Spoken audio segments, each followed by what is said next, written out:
I know that virtue to be in you, Brutus, as well as I do know your outward favor. Well, honor is the subject of my story.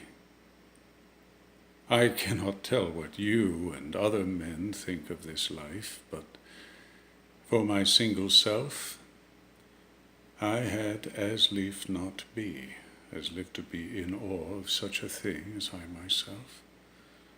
I was born free as Caesar. So were you. We both have fed as well, and we can both endure the winter's cold as well as he. For once, upon a raw and gusty day, the troubled Tiber chafing with her shores, Caesar said to me, "Darest thou, Cassius, now leap in with me into this angry flood, and swim to yonder point?" Upon the word, accoutred as I was, I plunged in and bade him follow. So indeed he did.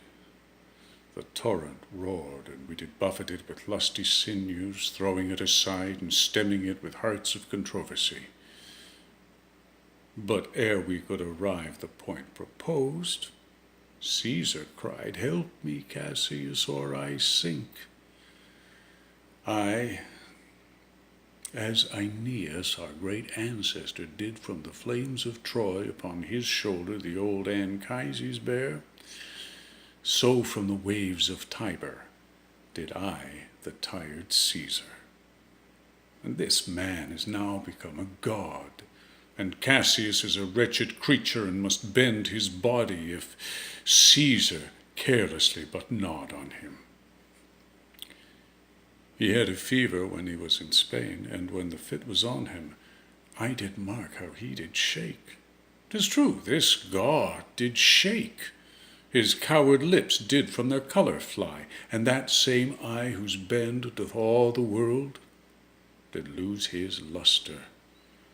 I did hear him groan, aye, and that tongue of his that bade the Romans mark him and write his speeches in their books.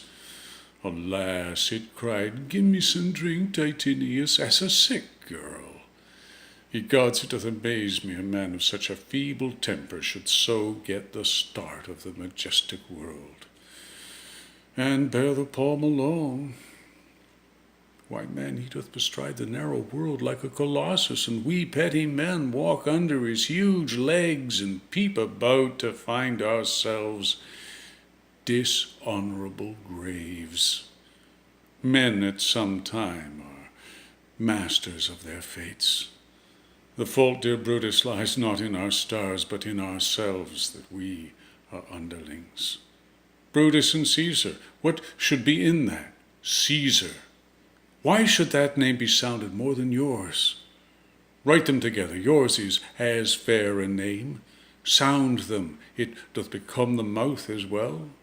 Wave them, it is as heavy. Conjure with them, Brutus will start a spirit as soon as Caesar. Now, in the names of all the gods at once, upon what meat does this our Caesar feed, that he is grown so great? Age, thou art shamed. Rome, thou hast lost the breed of noble bloods. When went there by an age since the great flood, but it was famed with more than with one man?